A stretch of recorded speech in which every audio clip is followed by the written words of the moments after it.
Hello, my name is Mark Kligman.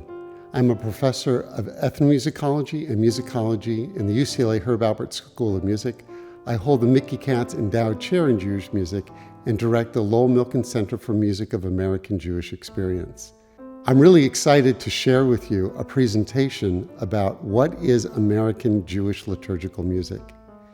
We might just think when we walk into a synagogue and hear music that things just sort of happen because of time-honored traditions, but there are many different changes, many different styles, and this presentation will present the growth of American Jewish music with the influences of different Jewish communities emigrating to America and how those communities interacted in American Jewish life.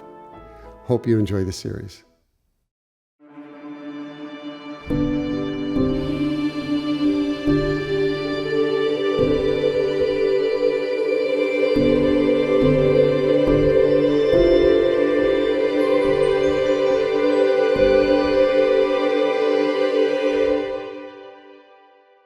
I want to begin our conversation by looking at the cultural interaction in terms of how things have worked in American Jewish culture.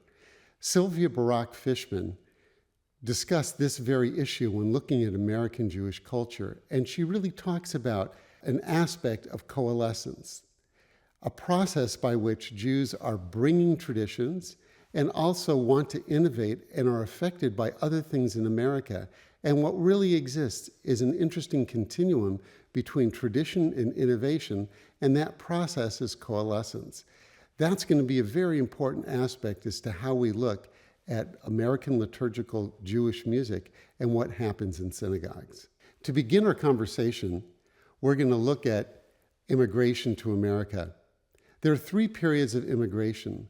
The first Jews that came to America in 1650 were Jews who were, in a sense, refugees from different Sephardic countries.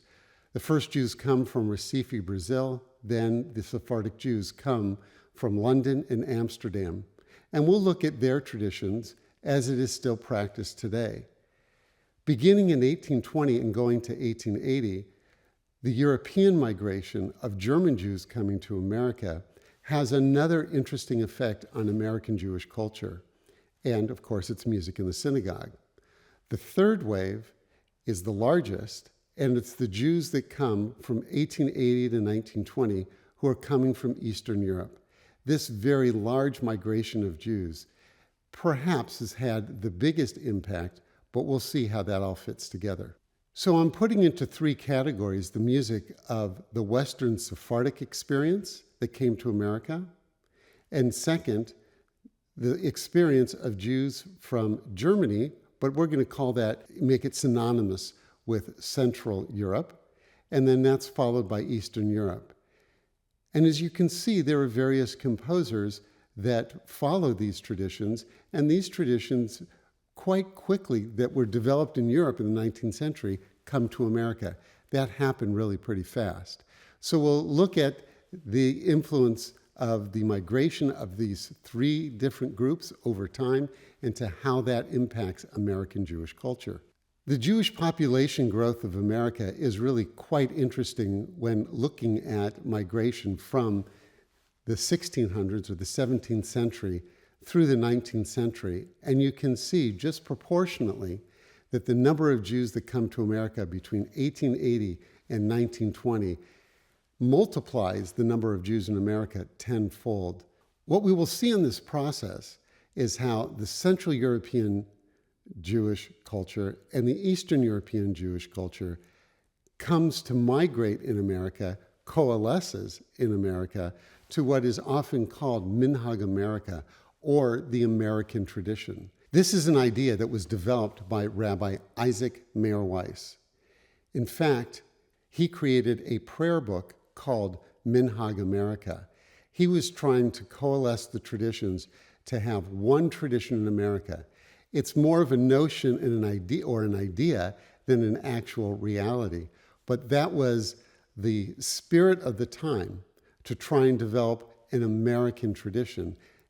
And that's a very interesting aspect of American culture, as to how an American tradition develops from its migration from various parts of Europe. The Western Sephardic migration develops first based on persecution of Jews and the idea of coming to America, where Jews and people of many other religions can come to America and freely practice their religions. So for the Sephardic Jews, they come to America and establish synagogues in the 18th century.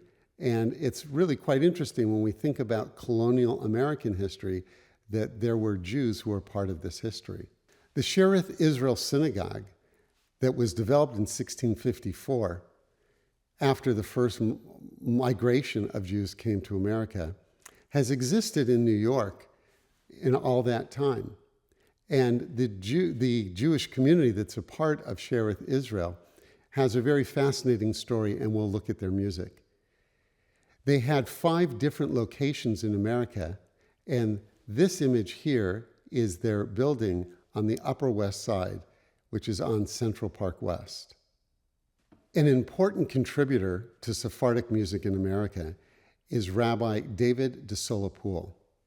He comes to America, and in the early 1900s, he writes a very influential book. And in this book, he talks about 3 different styles of music that are part of the Sephardic tradition. The first of the 3 is psalm chants, how psalm chants and motifs come from other traditions and are developed in America. The second is the influence of what he calls the Oriental motifs, or the Oriental manner of stylization, which here what he means by the Orient is just certain type of musical embellishments. The third is what is called congregation melodies, and now we'll demonstrate some of those melodies. When one looks at the Shearith Israel Synagogue, you see a very beautiful synagogue that's very, very ornate. And this synagogue has been renovated many times, most recently 20 years ago, to really uncover the glory of the synagogue in the way that it's presented. The first melody that we'll hear is to Az Yashir Moshe, or the Shirah, otherwise known as the Song of the Sea.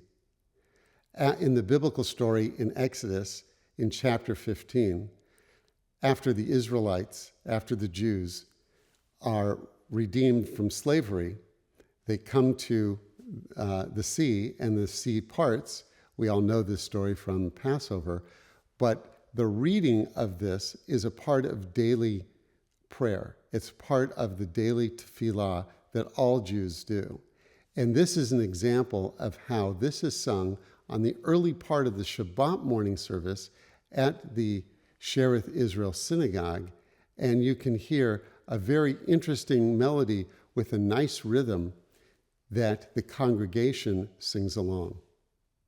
Az yashir Moshe uvnei Yisrael et hashira hazot lamonai vayomeru lemor ashira lamonai ki ga'o ga'a sus verochebo Rama bayam.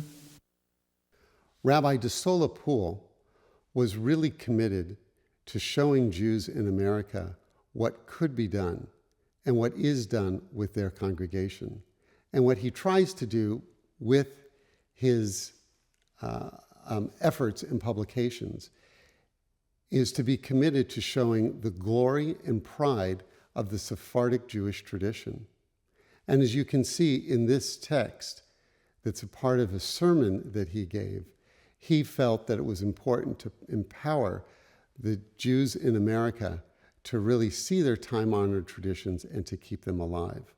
And that's very much a part of the Shearith Israel Synagogue in terms of how they practice music today. In Shearith Israel Synagogue, they feel that some of their melodies come from Spain and others go back even further. We're actually not able to really determine how old these melodies are, but it's important to state how the Sephardic Jews at this synagogue are very proud of their traditions. This is the beginnings of Jewish music in America. the beginnings of Jewish music that happens in synagogues in America.